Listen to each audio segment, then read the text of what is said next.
What happens when you combine 20 LEGO Technic mechanisms into one long, wild machine? You get a moving, clicking, spinning masterpiece that does nothing useful at all. That's right. All this clever engineering just flips its own switch off. It's called a useless machine, but there's nothing useless about building it. It's an epic flex of engineering skill and imagination.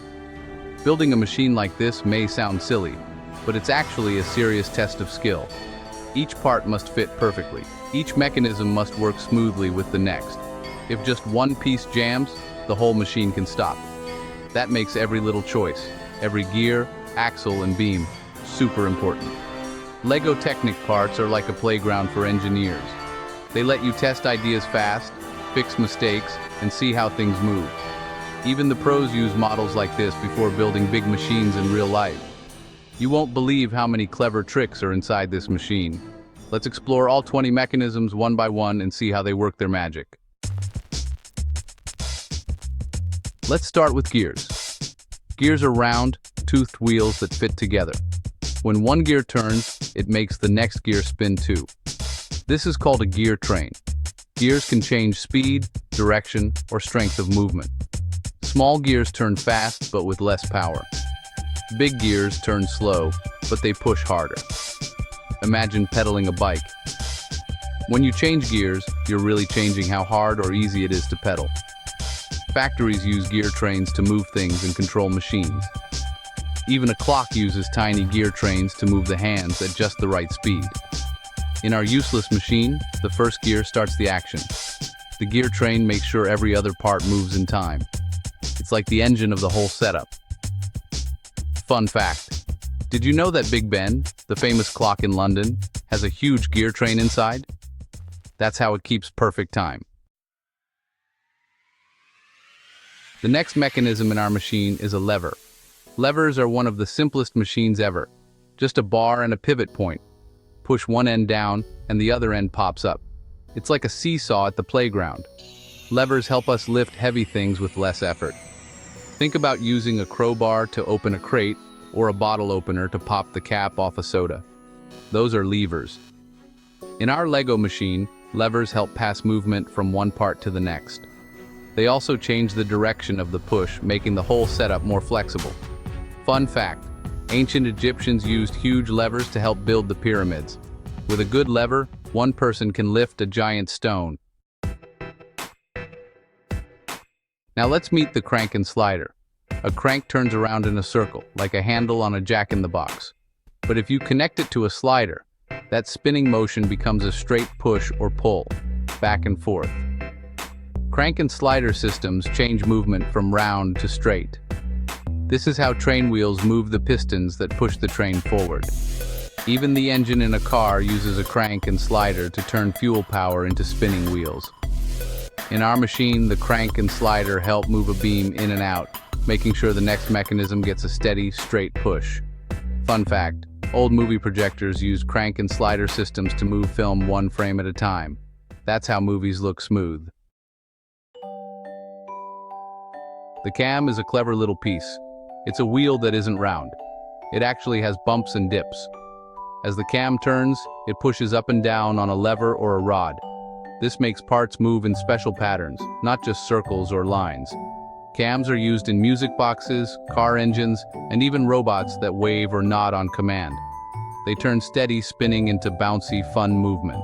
In our LEGO machine, the cam makes a small flag go up and down, almost as if it's waving hello before the next step. Fun fact: some fancy clocks use cams to make tiny figures dance every hour. It's all just gears and cams. No magic, just smart engineering. A ratchet is like a tiny gate that only lets something move one way. You can turn or push in one direction, but not the other. Ratchets are everywhere, in hand tools, fishing reels, and even seatbelts. In our machine, the ratchet keeps a gear from spinning backward. That means the machine won't lose its place if you stop cranking. It's like a safety net. Fun fact: the sound a bicycle makes when you coast? That's a ratchet clicking inside the wheel. Next up are pulleys and belts.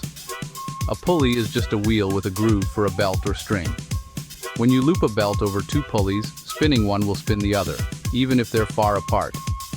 Pulleys make it easy to lift things, change direction, or send movement over a long distance. Elevators use pulleys. So do cranes, curtains, and even some gym machines. In our LEGO setup, pulleys and belts connect two mechanisms that are far apart. They keep the movement smooth and steady. Fun fact: the world's biggest cranes use pulleys as tall as buildings to lift huge things like ships and bridges. So, let's talk about clutches. A clutch is a smart safety tool for machines. It lets parts slip if there's too much force, so, nothing breaks.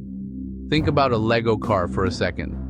If you push it too hard against a wall, the clutch gear slips, saving your motor from damage. Clutches are in real cars too. When you change gears, the clutch lets the engine and wheels spin at different speeds for a moment. In our machine, the clutch is kind of like the bodyguard.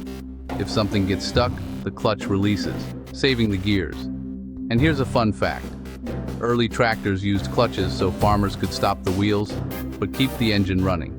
That made farming way safer and, honestly, a whole lot easier. There are even more clever tricks inside this machine. Let's name a few. Linkages, worm gears, bevel gears, Geneva wheels, escapements, toggles, springs, sliders, and chain drives. Each has its own job. Linkages use rods and pivots to move things in odd paths, like windshield wipers. Worm gears are slow but super strong. They can lift heavy loads or lock things in place, like in elevators. Bevel gears change direction, sending motion around the corner. Geneva wheels make smooth spinning into a tick-tock step, like in old movie projectors. Escapements control movement, just like in clocks. Toggles snap between two positions, like a light switch. Springs store energy, then let it go all at once. Chain drives use linked plates to send power, just like a bike. Each mechanism does something special, and together they make the machine move in a wild, wonderful sequence. Fun fact: the Geneva wheel is used in film projectors to move each frame just one step at a time. It's why movies don't blur. Now comes the best part. All these mechanisms work together in a long, winding chain. The gear train starts spinning. Levers flip.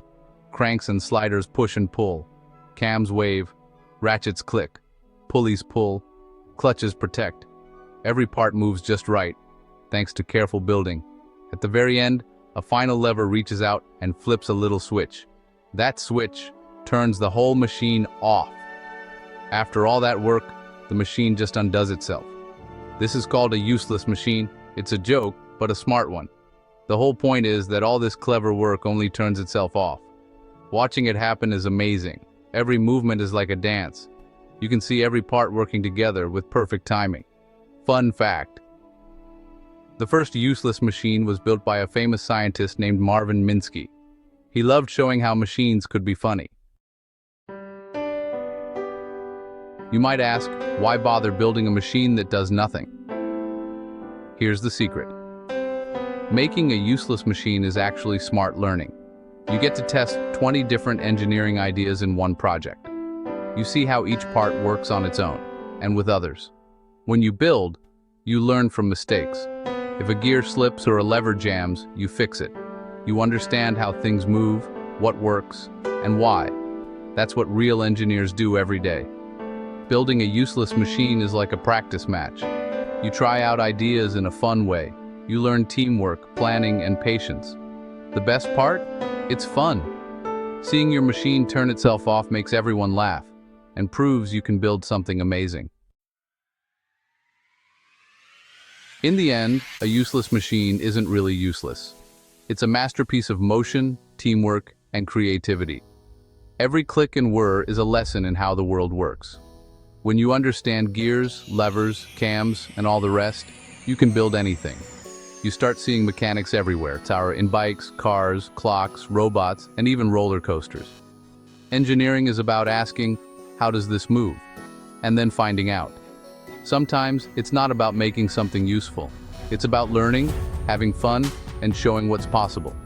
So next time you see a complex LEGO setup, remember, Even if it just flips its own switch, it's teaching you the secrets of motion and making you a better builder.